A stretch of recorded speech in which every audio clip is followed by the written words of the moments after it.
Hello बच्चों, मैं दुष्ट कुमार आपका स्वागत करता हूं आपके अपने YouTube चैनल दिशा क्लास स्टडी पर, जो आपके लिए हमेशा से कार्यरत है और आगे भी इसी प्रकार से कार्यरत रहेगा। आशा करते हैं आप सभी की पढ़ाई बहुत अच्छी चल रही होगी। तो जैसा कि आपको पता है कि हम लोग बायोलॉजी का भी फर्स्ट नंबर चैप्टर खत्म कर चुके थे और अर्थशास्त्र का भी फर्स्ट नंबर चैप्टर हम लोग कंप्लीट कर लिए। कल हमेशा की तरह जो मंडे स्पेशल रहता था, तो मंडे स्पेशल तो हमकी बार नहीं हो पाया, लेकिन मंडे स्पेशल था तो कुछ ज़्यादा ही स्पेशल था, तो हमने कुछ ट्यूसडे भी स्पेशल कर लिया कल। तो आज आखिरकार आप सभी के मन में यह सवाल होगा कि आखिर युधिष्ठिर सर शुरू क्या करने वाले हैं। बात तो सही है, वैसे किसी बच्चे ने ये तो अभी तक ले मुझसे पूछा नहीं कि सर स्टार्ट क्या होने वाला है। इस बात का दुख भी है, लेकिन इस बात की खुशी भी है, क्योंकि वो सब इस बात पे मतलब लग रहा हो उनको युधिष्ठिर सर जो करेंगे बेहतर करेंगे, इसलिए वो पूछे ना। ये भी हो सकता है। इसलिए every coins have to sectors, मतलब क्या कहते हैं, हर सिक्के के दो पहलू होते हैं, तो हम लोग दोनों पहलू के लेकर चले तो बेहतर है। इसलिए मैं दोनों पहलू के लेकर चल रहा हूँ कि वो हमारे बारे में सिर्फ बुरा ही नहीं सोच रहे होंगे, अच्छा भी सोच सकते हैं। मतलब वो यही नहीं कह रहे हो कि हाँ युधिष्ठिर सर वो पूछे नहीं है तो ये मेरे लिए बुराई की बात है, नहीं, वो यही सोच सकते हैं कि हाँ युधिष्ठिर सर जो करेंगे अच्छा ही करेंगे। तो चलिए इसी बात को मानते हुए कि मैं आप लोगों के लिए आज लेकर के आऊँ सेकेंड नंबर चैप्टर, तो सेकेंड नंबर दोनों में से किसी का भी हो सकता है, लेकिन आज मैं आप लोग के लिए वाकई में लेकर आया हूँ तो है अर्थशास्त्र का सेकेंड नंबर चैप्टर। पूछिए अर्थशास्त्र क्यों, ये सबसे पहला क्वेश्चन होगा आप लोगों के लिए कि आखिरकार अर्थशास्त्र क्यों। तो अर्थशास्त्र इसलिए मैं लेकर के आया हूं कि अगर आप अभी के अभी फर्स्ट नंबर चैप्टर कंप्लीट किए हो, अगर जस्ट आप सेकंड नंबर चैप्टर कंप्लीट करते हो, तो ऐसा आपको लगेगा कि मैं फर्स्ट चैप्टर ही पढ़ रहा हूं। मतलब पूरी की पूरी बात आपको फर्स्ट नंबर चैप्टर से रिलेटेड है, और अभी कभी पढ़ोगे तो जो भी कंफ्यूजन आपका था फर्स्ट नंबर चैप्टर में, वो पूरा का पूरा दूर हो जाएगा सेकंड नंबर चैप्टर में। तो इससे तो बेहतर है कि हम लोग इकोनॉमिक्स से स्टार्ट कर ले। इसलिए मैं आप लोगों के लिए लेकर के आया हूं, वो है इकोनॉमिक्स का सेकंड नंबर चैप्टर, जो कि सेकेंड नंबर चैप्टर का आपका नाम है राष्ट्र की, राज्य तथा राष्ट्र की आय। राज्य तथा राष्ट्र की आय। आप सभी को पता है कि हमने फर्स्ट नंबर चैप्टर में इस चीज को देखा था कि किसी भी देश को, किसी भी राज्य को विकसित किस आधार पे आप रखोगे, रखोगे कौन विकासशील है, कौन विकसित है, कौन अल्प विकसित है, सारा का सारा अभी तक यही चल रहा है और हम यही भी करेंगे। अंतर बस इतना है कि हम उसमें सारे के सारे सेक्टरों को लेकर चल रहे थे, कि जैसे में कि हम लोग उसमें देख रहे थे कि जीवन प्रत्याशा दर क्या, मानव विकास सूचकांक किस आधार पर कार्य करता है, वो क्या क्या चीज हमारा देखता था, जीवन प्रत्याशा, शिक्षा, स्वास्थ्य, शिशु मृत्यु दर, इन सब चीज पर आकलन करके तो आपको बताता था। लेकिन इस चैप्टर में हम लोग स्पेशली पढ़ने वाले हैं तो सिर्फ और सिर्फ पढ़ेंगे तो आय के आधार पर, क्योंकि मैंने बताया था फर्स्ट नंबर चैप्टर में आपको कि वाकई में विकास को मापने के आधार बहुत हैं, जिसमें से आपने आय के आधार पर देखा भी था कि आय में हमारा राष्ट्रीय आय भी आ गया था, प्रति व्यक्ति आय भी आ गया था, औसत आय जिसको हम कहते हैं वो सब आ गया था, उसके और आधार भी आए थे, जस्ट हम लोग उस सब के बारे में पढ़े थे। लेकिन मैंने यह भी पढ़ाया था आप लोग को फर्स्ट नंबर चैप्टर में कि आय जो है वाकई में किसी भी देश, किसी भी राज्य, किसी भी अन्य राज्यों का, मतलब उसका क्या कह सकता है, किसी भी चीज की स्थिति में विकास कर रहा है नहीं कर रहा है, उसका एक महत्वपूर्ण पहलू माना गया था आय। तो हम उससे वंचित नहीं रह सकते, उसको हम छोड़ नहीं सकते। तो यहां पर आपको सिर्फ और सिर्फ स्पेशली अगर पढ़ना है तो है आय के बारे में, लेकिन किसके आय के बारे में, तो राज्य की आय के बारे में, और किसके आय के बारे में, राष्ट्र की आय के बारे में। मतलब इसमें हमको किसी खास राज्य के आय के बारे में पढ़ना होगा और इसमें हमको किसी राष्ट्र के आय के बारे में पढ़ना होगा। आय जितने भी अन्य पहलू है उसके बारे में नहीं डिस्कस करना है, हमको सिर्फ और सिर्फ किसके बारे में डिस्कस करना है, तो आय के बारे में डिस्कस करना है, याद रखिएगा। तब आय की बात आए तो हमारे पास आय आया, तो मैं सबसे पहला क्वेश्चन आपसे करता हूं, आप आय से क्या समझते हो, what do you mean by income. इसको इंग्लिश में अगर कहें तो इनकम, ये इनकम से आप क्या समझते हो। ये जब वर्ड आपके सामने में आता है तो आपके दिमाग में ऐसी क्या क्या चीज प्रवृत्ति उठनी शुरू हो जाती है, क्या क्या चीज आपके दिमाग में घूमना शुरू हो जाता है। आय, व्हाट इज आय, आय है क्या, व्हाट इज इनकम, इनकम है क्या, कुछ ना कुछ तो है, वर्ड है तो अर्थ देगा ही देगा, क्योंकि शब्द वही है जो अर्थ दे, जब तक वो अर्थ नहीं देगा तब तक वह शब्द कहला नहीं सकता। आप लोगों को पढ़ने को मिलेगा, जब आप लोग वर्ण विचार पढ़िएगा तो आप लोगों को स्पेशली सर पढ़ाएंगे अकार, आ, हर्षी, ये सब आप लोगों को पढ़ाएंगे। तो उसमें आप लोगों को पढ़ाएंगे कि जो भी वर्ण है वो एकदम किसी भी मतलब छोटा से छोटा जिसको खंडित नहीं किया जा सकता वो हमारा क्या कहलाता है, वर्ण कहलाता है। और इन्हीं वर्णों के मेल से जब कोई सार्थक अर्थ देने वाला बनता है तो हमारा क्या कहलाता है, शब्द कहलाता है। क्या कहलाता है, हमारा शब्द कहलाता है। और जब बहुत सारे शब्द एक साथ मिल जाते हैं तब हमारे क्या कहलाता है, वह वाक्य कहलाता है। मतलब शब्दों के सार्थक मेल को हम क्या कहते हैं, वाक्य कहते हैं। और वर्णों के सार्थक मेल को हम क्या कहते हैं, अक्षर कहते हैं। सॉरी, अक्षर कहते हैं मतलब शब्द कहते हैं। तो आशा करते हैं बात आपको समझ में आई होगी। तो चलिए अब हमको यह बताइए कि आखिरकार आय क्या होता है। आपके हिसाब से अगर कोई पूछे तो आय क्या होता है, अगर देहाती भाषा में अगर हमसे पूछबा ना तो एक बात कहबो, आय का मतलब हो तोरा आमदनी। समझ में आलो कि ना आलो, बोले तो आय का मतलब, इनकम का मतलब आमदनी।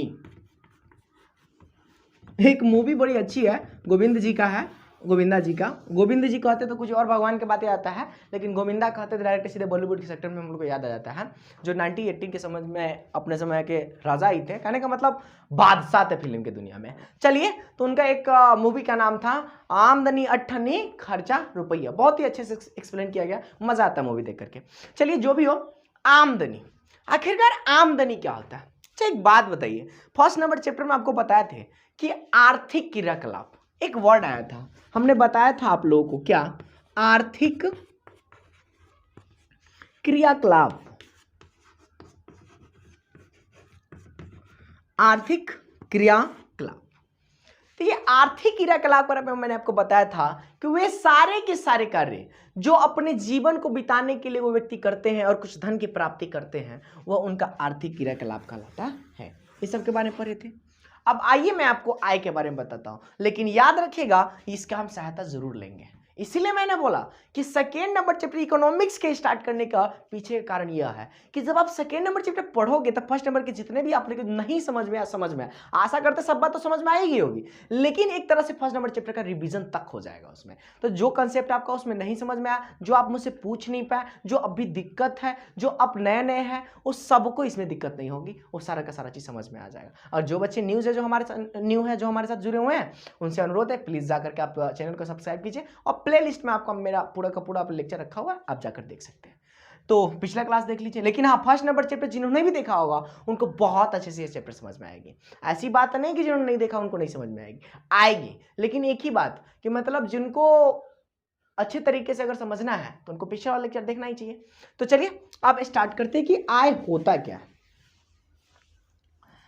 देखिए, आय से हमको कहिएगा तो मैं बोलूंगा वैसा चीज जब कोई व्यक्ति या तो शारीरिक रूप से या मानसिक रूप से कोई भी कार्य करता है। मतलब मैं क्या कह रहा हूं कि एक बात बताइए, किसी के पापा मजदूर है, किसी के पापा शिक्षक है, किसी के पापा व्यापारी है, किसी के पापा किसान है, सब अपने अपने काम में मशगूल है। वो सारे के सारे व्यक्ति अपने अपने कार्य के द्वारा संतुष्ट है और वह अपने कार्य को करके क्या करते हैं, आमदनी लाते हैं। और उन्हीं आमदनी से क्या करते हैं, अपने घर का, आपका खर्चा, अपने पत्नी का खर्चा, मतलब आपकी माँ का खर्चा, मतलब मेरी माँ मेरे पापा कमाते हैं, वो सबकी खर्चा का वहन करते कि नहीं करते। तो वो सारे के सारे क्रियाकलाप जिनसे उनको क्या होता है, कुछ मिलता है, जिनसे वो अपना जीवन यापन कर सके, जीवन को बिताने के लिए क्या होता है, अपनी जरूरतों को पूरा करने के लिए उनको कुछ मिलते हैं, आमदनी मिलते हैं, कुछ पैसे मिलते हैं, या किसी भी रूप में मिलता है उनको, तो उनका क्या कहलाता है, परिश्रमी कहलाता है। वही तो उनका आय कहलाएगा, वही उनका आय है। किसान क्या करेगा, किसान खेत में जाके अपनी फसल उपजाता है, दिन रात मेहनत करता है, चिलचिलाती धूप में भी मेहनत करता है बेचारा। अब जाकर के जब कुछ फसल आते हैं तो उस फसल को बेच के क्या करता है, कुछ पैसे लेते हैं, और उस पैसे से अपनी सारी की सारी जरूरतें को पूरा करते हैं। सारी की सारी जरूरतें के अंदर क्या, कपड़ा हो गया, अपना घर बर्बाद है तो घर को बनाएंगे, कपड़े हो गए, भोजन है, भोजन के लिए जो चीज उपस्थित है उनके पास वो भोजन करेगा। इन सारी की सारी जरूरतों को क्या करते हैं, पूरा करते कि नहीं करते। शिक्षक क्या, शिक्षक लोग क्या करते हैं, आते हैं आप लोगों को उत्तम से उत्तम शिक्षा देने की कोशिश करते हैं। उनको क्या होता है, सरकार की तरफ से वेतन मिलता है। तो उन्होंने क्या किया, अपना योगदान दिया आपको प्रगति करने में, आपको विकास करने में। आप अपनी शिक्षा के तहत से आप अपने उच्चतम पायदान पे जा सकते हो। शिक्षक ने वो किया, आपकी सहायता की, इसके बदले में सरकार ने उनको क्या किया, वेतन दिया कि नहीं दिया। तो ये उनकी पारिश्रमिक हो गई। मतलब आप जो कार्य करते हो, जिनसे भी आपको इनकम होता है, जिनसे भी आपको आय मिलता है, जिनसे भी कुछ ऐसी चीजें मिलती है जो आपको अपने जीवन में बिताने के लिए आपकी सहायता करता है, आपकी जरूरतों को पूरा करने में आपकी सहायता करता है, वो सारे के सारे चीज उनकी इनकम हो गया। तो सर आपसे कोई क्वेश्चन पूछेगा कि सर इनका हम परिभाषा लिखे तो क्या लिखे, तो चलिए हम इसकी परिभाषा लिखते हैं। तो मैं अब आय की परिभाषा आप लोग को लिखाता हूं। आय आया है तो आय पे हम चलते हैं, यहां से हम आय उठा रहे हैं, यहां पे हम डाल रहे हैं आय आया, तो आय। अभी मैंने बताया जो भी व्यक्ति शारीरिक या मानसिक रूप से, देखिए शारीरिक और मानसिक रूप से, अभी मैं परिभाषा लिखता हूं फिर मैं आपको समझता हूं। जब कोई व्यक्ति शारीरिक अथवा मानसिक रूप से कोई कार्य करता है तथा उसके बदले में जो भी पारिश्रमिक मिलता है उस व्यक्ति का आय कहलाता है। जब कोई व्यक्ति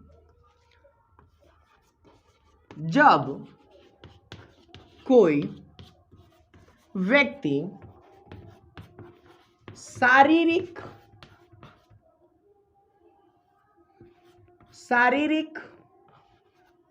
अथवा मानसिक रूप से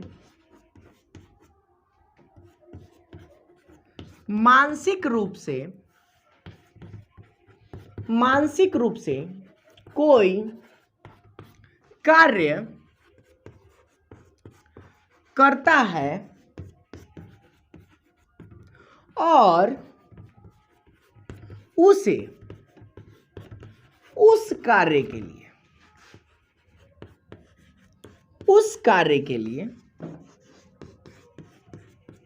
कुछ पारिश्रमिक प्राप्त या मिलता है, आप लिख सकते हैं प्राप्त मिलता है, क्या कहलाता है? वही उस व्यक्ति का आय कहलाता है। वही उस व्यक्ति का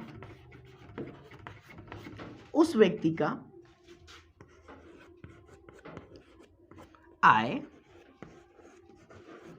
कहलाता है। पुनः इसको समझते हैं।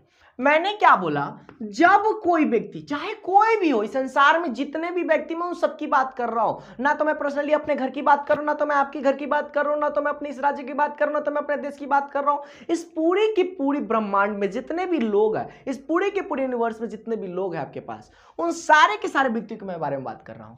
तो जब भी कोई व्यक्ति शारीरिक अथवा मानसिक, शारीरिक का मतलब हो गया वो अपने शरीर से काम करते हैं, जैसे मजदूर हो गए, जैसे रिक्शा चलाने वाले हो गए, जैसे आपको राजमिस्त्री काम करने वाले हो गए, वो क्या करते हैं? अपने शरीर से मेहनत करते हैं। तो वो लोग अपना वर्क करते हैं, जैसे ठेला ही ढोलाने वाला, तो क्या हो गया? वो अपने ताकत से, अपने मेहनत से, अपने शरीर से मेहनत कर रहा है, तो वो शारीरिक रूप से मेहनत कर रहा है। और मानसिक, अब मानसिक रूप से क्या कर रहे हैं? जो टीचर हो क्या करते हैं? मानसिक रूप से मेहनत करते हैं। जो ऑफिस में बैठे वो लोग क्या करते हैं? मानसिक रूप से ज्यादा मेहनत करते हैं। हमेशा कुर्सी पर बैठे रहते, शरीर से तो मेहनत नहीं कर रहे हैं, लेकिन दिमाग से बहुत ज्यादा मेहनत कर रहे कि नहीं कर रहे? तो इसीलिए तो मैंने इसमें लिखा कि जब कोई व्यक्ति शारीरिक अथवा मानसिक रूप से कोई भी कार्य करता है, कोई कार्य करता है, कार्य तो करेगा ही करेगा, क्योंकि उनको अपनी जीवन बितानी है, अपनी आवश्यकता को पूरा करना है। और जब तक वो कार्य नहीं करेंगे तब तक उनको किसी चीज की प्राप्ति नहीं होगी, और प्राप्ति नहीं होगी तो अपने का पेट नहीं पलेगा। अब पेट नहीं पलेगा तो क्या होगा? जिंदा रहेंगे क्या? नहीं रह पाएंगे। इसीलिए वो बोले हैं कि शारीरिक अथवा मानसिक रूप से कोई कार्य करता है और उसे उस कार्य के लिए कुछ पारिश्रमिक मिलता है। पारिश्रमिक का मतलब, अब हाँ एक वर्ड आया, मेहनताना, आप लोग जो बोलते हैं मेहनताना। कहने का मतलब आपने जो मेहनत किया है, आपने जितना भी एफर्ट दिया उसमें, आपने जितनी अपनी ताकत लगाई, जितना मेहनत आपने किया, उसके बदले में जो आपका मेहनताना मिला, जो भी आपको कुछ मिला, वो आपका क्या कहलाएगा? पारिश्रमिक ही नहीं कहलाएगा। तो वही तो कह रहा है कि पारिश्रमिक में प्राप्त होता या मिलता है, वही क्या कहलाता है? उस व्यक्ति का क्या कहलाता है? आय कहलाता है। जैसे मान लो कि आपके दृष्टि से एक मजदूर है, वो क्या करते हैं? ठेला चलाते हैं। अब ठेला चलाने वाले व्यक्ति क्या करेगा? किसी दुकानदार का माल लाकर रख देगा, माल लेकर के आया, बड़ी मेहनत करके आराम से दी, सुबह से ठेला चला करके जाता है, दुकान पर माल उतार दिया, शाम के समय में जाएगा तो उस बेचारे क्या करेगा? कुछ ना कुछ रुपया देगा, क्योंकि मैं मेहनत करके आया था, और मुझे दुकानदार कहेगा जिनका मैं माल लेकर गया वो मुझे कुछ पैसे देंगे। ये मेरा क्या हो गया? आज की आमदनी हुई, मतलब आज का मेरा क्या हुआ? आय हुआ। हुआ कि नहीं हुआ? तो वो मेरा आय हुआ। इसीलिए तो मैंने कहा कि उस व्यक्ति का हमारा क्या हुआ? आय कहलाता है। जैसे मान लीजिए कि अब मेरे घर का टीवी खराब हो गया, मैं टीवी मैकेनिक को फोन किया, वो बेचारा आया, टीवी बना दिया। उसके बदले में उसको क्या कर रहा हूं, उसने आया, मेहनत किया, उस टीवी को ठीक कर दिया, उसके बदले में क्या किया, उनको पैसा दिया। तो उनका आय हो गया, उनकी इनकम है, उनके मेहनत के बदले उनको क्या मिला है, उनको पैसा मिला है, ताकि उन पैसों से वो क्या कर सके, अपनी जरूरतों को पूरा कर सके। तो यही हमारा क्या कहलाता है, आय कहलाता है। तो हमारे इस चैप्टर में स्पेशली आय के बारे में पढ़ना है, लेकिन किसकी आय के बारे में, तो राज्य की आय के बारे में तथा राष्ट्र की आय के बारे में पढ़ना है। हम लोग को इसके आधार पर पढ़ना है। लेकिन फर्स्ट नंबर चैप्टर में हमने सबके बारे में देखा था, it's a common for everyone, हमने सबके बारे में देखा था। अब इस चैप्टर में सिर्फ राज्य के बारे में और राष्ट्र के बारे में हम लोग पढ़ेंगे। तो चलिए हम अगला उठाते हैं कि आखिरकार आय हमको किस रूप में प्राप्त हो सकता है। आखिरकार कितने रूप है जिस रूप में हम आय को प्राप्त कर सकते हैं, ये आपके पास क्वेश्चन होगा, कितने रूप है जिसके पास हम आय प्राप्त कर सकते हैं। तो एक बात बताइए, कल ही मैंने शायद लास्ट चैप्टर में लेक्चर में आपको बताए थे मुद्रा विकास का इतिहास। मुद्रा विकास के इतिहास से आप लोग समझिए कि किस किस रूप में मुद्रा का परिवर्तन होता रहा। पहले वस्तु विनिमय प्रणाली आए, वस्तु विनिमय प्रणाली से बैंक प्रणाली आए, फिर कोर बैंकिंग प्रणाली आए, फिर एटीएम प्रणाली आए, फिर डेबिट कार्ड, फिर क्रेडिट कार्ड, ये सब के सब आए, बदलते रहे। हो सकता है कि अगली बार कुछ और हो, ये भी हो सकता है। हम ये नहीं कह सकते कि अभी जो है वो वही रहेगा, नहीं, अगले दिन हो सकता है कुछ नया हो। परिवर्तन संसार का नियम है, और जब भी परिवर्तन होता है तो अच्छे के क्षेत्र में ही होता है, ऐसी संभावना जताई जाती है। तो चलिए हम लोग देखते हैं कि हम लोग को आय कितने रूप में प्राप्त हो सकता है। तो हम लोगों को जो आय प्राप्त होगा वो 2 रूप में प्राप्त हो सकता है। ज्यादा से ज्यादा कितने रूप में प्राप्त हो सकता है, तो 2 रूप में। तो हम लोगों को क्या वस्तु के रूप में आय प्राप्त हो सकता है, वस्तु के रूप में, वस्तु के रूप में। दूसरा हमको अगर प्राप्त होगा तो हमारा किस रूप में प्राप्त होगा, तो दूसरा हमको प्राप्त होगा तो क्या हो सकता है, पैसे के रूप में हम लोगों को प्राप्त होगा, पैसे के रूप में। अब हमको पैसे के रूप में प्राप्त होगा तब, या वस्तु के रूप में प्राप्त होगा तब, ये दोनों रूप में। तो सर वस्तु के रूप में कैसे प्राप्त होगा, पैसे के रूप में हमको कैसे प्राप्त होगा, ध्यान दीजिए।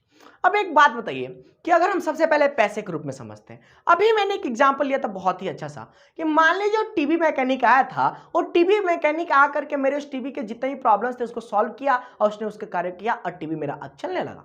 मैं उसके मेहनताने के तौर पर मैं उसको क्या देता हूं, पैसे दे दिया। तो उसको आमदनी के रूप में क्या मिला, पैसे मिला। उसको आमदनी के रूप में क्या मिला, पैसे मिले। उसको आय के रूप में क्या मिला, पैसा मिला। तो ये हमारा पैसा का रूप हो गया हमारे पास, समझ में आ रही बात। अब मान लीजिए मैं ही जो आए थे, आपके युधिष्ठिर सर जी जो थे ठेला चला कर गए तो उस दुकानदार के पास माल पहुंचाने, तो उनको भी शाम के समय क्या मिला था, कुछ पैसे मिले थे। तो ये पैसे के रूप में उनको आय प्राप्त हुआ। लेकिन वही हम अगर देखते हैं, आप लोग देखिए दौनी कराने जाते हैं, क्या कराने जाते हैं, दौनी कराने, पता है ना, गेहूं के दौरी कराने के लिए। तो जब गेहूं के दौनी कराने की बात आती है तो वहां पे आप लोग देखते होइएगा कि कभी कभी ऐसा होता है कि हाँ जाइएगा खेते में जैथिन, आतनकाल आपके मम्मी से बड़ी मस्त बोलती हैं, हमारी माँ भी ऐसी ही बोलती है कि जैथिन ना खेते में दौनी कर देथिन, और जितना गेहूं होती ना उसमें से तनका ले अहाँ अपन बटैया, अहाँ अपना जितना निकाले को उतना निकाल लेबे, वो अपना मेहनत आना अपना रख ले। हाँ, तो क्या हुआ, वो आए अपना परिश्रम दिए, अपना मेहनत किए, लेकिन मेहनत के रूप में क्या लिए, वस्तु लेकर के गए कि नहीं गए। अब एक बात बताइए, एक और चीज देखते हुए, जब मान लीजिए कोई व्यक्ति आया आपके घर पे, कोई काम किया, जन्म किया, तो आप उसको खाना भी खिला देते हैं और कुछ अन्न चावल दाल उल होते हैं जो आप उसको दे देते हैं, तो वो रूप में क्या प्राप्त हुआ उसको, तो उसको हम वस्तु रूप में दिए कि नहीं दिए। तो वस्तु के रूप में भी हमको आय प्राप्त होता है, लेकिन एक कंडीशन है वस्तु के रूप में। अब एक बात बताइए, एक मजदूर का भी 400 रुपया है, हाँ, वो आपके दुकान पर आकर काम करेगा, उसके घर आपके घर पे काम करेगा, आप उसको आएगा घर के काम कर लिया, तो आप उसको 400 रुपया नहीं देंगे और इतना ले गेहूं ला के दे दीजिएगा, तो क्या उससे उसका भरपाई होगा, नहीं। आपको उचित मात्रा में देना चाहिए, क्योंकि आपको उसकी उस मात्रा में आपको देना है ताकि उसका जो उचित आय है वह प्राप्त हो सके। तो आपको 400 रुपये के अनुपात में ही आपको वस्तु भी देनी है, ताकि वो संतुष्ट हो सके, उसे यह ना लगे कि वाकई में मुझे मेहनत आना प्राप्त नहीं हुआ, वाकई में मुझे आय प्राप्ति नहीं हुई। समझ में आ रही बात। तो हमारे वस्तु के रूप में भी प्राप्त होता है, ये हम नहीं कह सकते कि हमको आय वस्तु के रूप में प्राप्त नहीं होता, हमको आय पैसे के रूप में प्राप्त नहीं होता है सिर्फ। तो सिर्फ पैसे ही नहीं है हमारे पास, वस्तु भी है। समझ में आ रही बात। तो चलिए अब हम लोग देखते हैं कि आखिरकार कि मतलब इतने सारे वर्क करने वाले लोग हैं, उनको किन किन रूपों में, जैसे सर खेत में काम करने वाले हैं उनको किस रूप में पैसा प्राप्त होता है, उनको किस रूप में आय प्राप्त होता है, जो व्यवस्थापक है व्यवस्थापकों को किस रूप में आय प्राप्त होता है, क्वेश्चंस आते हैं इससे। अगर जो हमारे पास आता है क्या नाम व्यवसायी है, व्यवसाय को किस रूप में आय प्राप्त होगा सर, तो चलिए 2-4 है पॉइंट उसको हम लिख लेते हैं। आइए ध्यान दीजिए, देखिए बहुत सारे कंसेप्ट ऐसे हैं जो सिर्फ और सिर्फ समझा जा सकता है, उसके लिए बारे में आप लिख नहीं सकते। This is the very big problem. तो आपको सिर्फ समझना है। हाँ, ऐसी बात नहीं कि आप एग्जाम में जाकर के नहीं लिख सकते, आप अपने शब्दों में, आप जब भी जाइएगा क्वेश्चंस पे लिखा रहता है विद्यार्थी यथासंभव अपने शब्दों में उत्तर दे। कभी जांच पड़ताल क्यों, ऐसा क्यों लिखा रहता है, क्योंकि वह यह नहीं चाहता एग्जामिनर या देने वाला। अच्छा एक बात बताइए, क्वेश्चंस मैं आप लोग को दे रहा हूं, वाकई में आप लोग एग्जाम देने जाते हो या एग्जाम लेने जाते हो, यह बात मुझे बताइए। आज हो सकता है कि आप लोग अपना आंसर कमेंट में भी दीजिए, या आप मेरे टेलीग्राम प्रॉब्लम वाले ग्रुप में भी जाकर इस बात पर डिस्कस कर सकते हैं। अगर हो सके तो मैं भी ऑनलाइन आकर के आप सबकी बातों पर विचार रखूंगा अपना। लेकिन ये क्वेश्चन है आपका कि वाकई में विद्यार्थी लोग एग्जाम देने जाते हैं या एग्जाम लेने जाते हैं, समझ में आ रही बात? ये क्वेश्चन है आपका। तो मैं क्या बता रहा था, हाँ, विद्यार्थी यथासंभव अपने शब्दों में उत्तर दे। वह इसलिए लिखा रहता है कि वाकई में आपको पुस्तक के अनुसार नहीं आंसर लिखने हैं, आप जो भी पुस्तक से समझे हुए हैं अपने समझ अनुसार, अपने समझ बूझ के अनुसार, आपके पास जितना तार्किक शक्ति है उसका इस्तेमाल करके आप अपने आंसर को अट्रैक्टिव बनाइए। वह उस रूप में आपका आंसर मांगता है, इसीलिए वहां पर लिखा रहता है विद्यार्थी यथासंभव अपने शब्दों में उत्तर दे। बात आई समझ में? तो चलिए हम लोग समझते हैं कि आखिरकार जैसे भूमि हो गया हमारे पास, तो भूमि से हमको किस रूप में प्राप्त होता है। तो भूमि से जैसे आय था हमारा, आय के नीचे एग्जाम्पल लिख करके दे दीजिएगा, एग्जाम्पल लिख दीजिएगा। भूमि से पारिश्रमिक, भूमि से पारिश्रमिक क्या चीज के रूप में? भूमि से हमको लगान के रूप में प्राप्त होता है। मान लीजिए मेरे पास भूमि है, हम भूमि किसी को दे दिए, उनको लगान के रूप में काम कीजिए, उस पर हमको जो होगा हमको वेतन ला करके दे दीजिएगा, सब कुछ हमको प्राप्त हो जाएगा, वो हमारा क्या होगा? लगान के रूप में। दूसरा हमारा जो है वो हमें देता है श्रम, मतलब जो श्रमिक है उनको किस रूप में, मतलब जो श्रमिक है जो मेहनत करते हैं, जैसे हम ठेला चला रहे थे, हम क्या हुए? श्रमिक ही नहीं हुए। तो श्रमिक को पारिश्रमिक के रूप में क्या मिलता है? श्रम को, श्रम से पारिश्रमिक, तो मजदूरी के रूप में, मजदूरी के रूप में हमको प्राप्त हुआ। उसके बाद हमारे पास आ जाता है वो क्या है? व्यवस्थापक। व्यवस्थापक का किस रूप में आता है?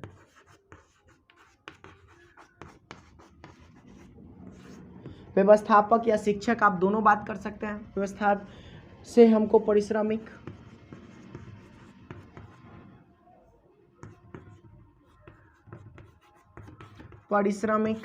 तो वेतन के रूप में हमको प्राप्त होता है। व्यवस्थापक से हमको क्या चीज पारिश्रमिक प्राप्त होता है? तो वेतन के रूप में हमको प्राप्त होता है। उसी में व्यवसायी से हमको क्या चीज में प्राप्त होता है? व्यवसायी को, व्यवसायी से श्रमिक,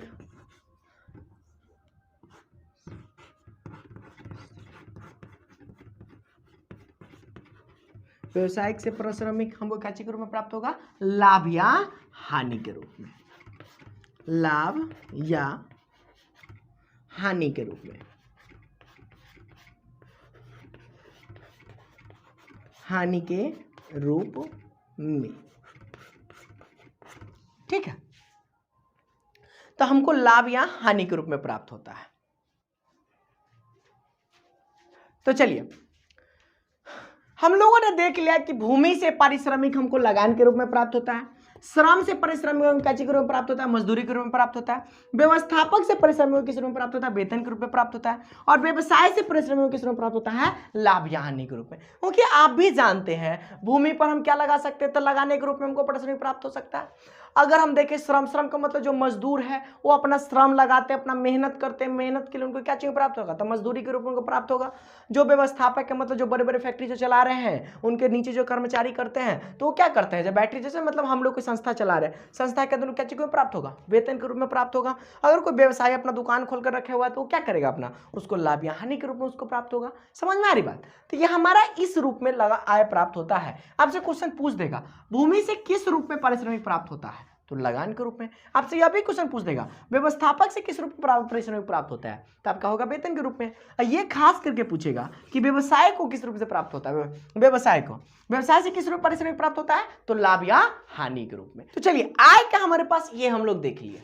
तो आखिरकार आय के आधार पर हम कितने रूपों में हम बांटते थे, ये किसी भी देश को हम विकसित या विकासशील कह सकते हैं। तो आय के आधार पर मैंने आपको बताया था 2 रूप। आय के आधार पर मेरे पास कितने रूप थे, 2 रूप थे। आय के आधार पर वाकई में किसी देश को हम क्या कहते हैं, विकसित या विकासशील, हम कितने रूपों में बांट रहे थे, तो 2 रूपों में बांट रहे थे। तो हम लोग वहां पर देखे थे क्या, हमारे पास जो था पॉइंट, उस रूप में हमने समझा था क्या कि 2 रूप थे हमारे पास। वह पहला था हमारे पास क्या, राष्ट्रीय आय। हमारा क्या था, राष्ट्रीय आय के बारे में हम लोग पढ़े थे, राष्ट्रीय आय के बारे में हम लोग पढ़े थे। और दूसरा हम लोगों ने पढ़ा था प्रति व्यक्ति आय, प्रति व्यक्ति आय। अब आपको भी पता है कि राष्ट्रीय आय निकालने के लिए भी हमको क्या चाहिए, प्रति व्यक्ति आय चाहिए। तो प्रति व्यक्ति आय वह आय होता है जो किसी भी राज्य में निवास करने वाले व्यक्ति की, जो एक एक व्यक्ति की जो कमाई होती है वही हमारा क्या कहलाता है, प्रति व्यक्ति आय। और इसी को हमने औसत आय भी कहा था, औसत आय भी कहा था। औसत आय बराबर क्या, जल्द से जल्द अभी कमेंट में हम लोग को लिखिए, ये हमारा आपका क्वेश्चन है, क्योंकि फर्स्ट नंबर चैप्टर में आपको पढ़ा चुका हूँ। फिर राष्ट्रीय आय के बारे में पढ़ा था, जितने भी किसी भी राष्ट्र के जितने भी प्रति व्यक्ति आय है उन सबको जब एक साथ जोड़ दिया जाता है तो प्राप्त आय को हम लोग क्या कहते हैं, राष्ट्रीय आय कहते हैं। तो ये हम लोगों ने देखा था। अब हम लोग यह जान लेते हैं कि आखिरकार हमारे पूरे देश में कितने, कौन सा ऐसा राज्य है जिसका प्रति व्यक्ति आय सबसे अधिक है। तो प्रति व्यक्ति आय वाला बात करें तो हमारे पूरे देश में, भारत में सबसे अधिक प्रति व्यक्ति आय वाला राज्य गोवा है। दूसरा पॉइंट अगर लिखे, प्रति व्यक्ति आय के नीचे हमको लिखना था, दूसरा पॉइंट अगर लिखे तो भारत में सबसे न्यूनतम प्रति व्यक्ति आय वाला राज्य, प्रति व्यक्ति आय वाला राज्य अपना ही है, बिहार है। वैसे 2009 के डाटा के अनुसार से हमारा उड़ीसा था, और जस्ट उड़ीसा से पहले हमारा क्या था, बिहार था। ठीक है, उड़ीसा ये सेकेंड नंबर पे था हमारा। ठीक है, तो चलिए ये हमारा हो गया। अब हमारा जब बिहार आ गया है तो कल हम लोग पढ़ेंगे कि बिहार का राष्ट्रीय आय। हम लोग क्या करना है, कल बिहार की आय के बारे में पढ़ना है, बिहार से इनकम। तो कल की क्लास में आपको बताऊंगा स्पेशली बिहार की क्या स्थिति है, बिहार के अंतर्गत आप लोग को क्या क्या देख सकते हैं, उसकी क्या आय की स्थिति है, इस सब के बारे में हम लोग पढ़ेंगे। तो आज की क्लास हम यहीं पे रखते हैं। थोड़ा सा हमारे तुलना में तो छोटा हो गया है, लेकिन चलिए आज के लिए इतना ही। Thank you so much. तो keep smiling and be happy, have a nice day. Thank you so much, bye, thank you.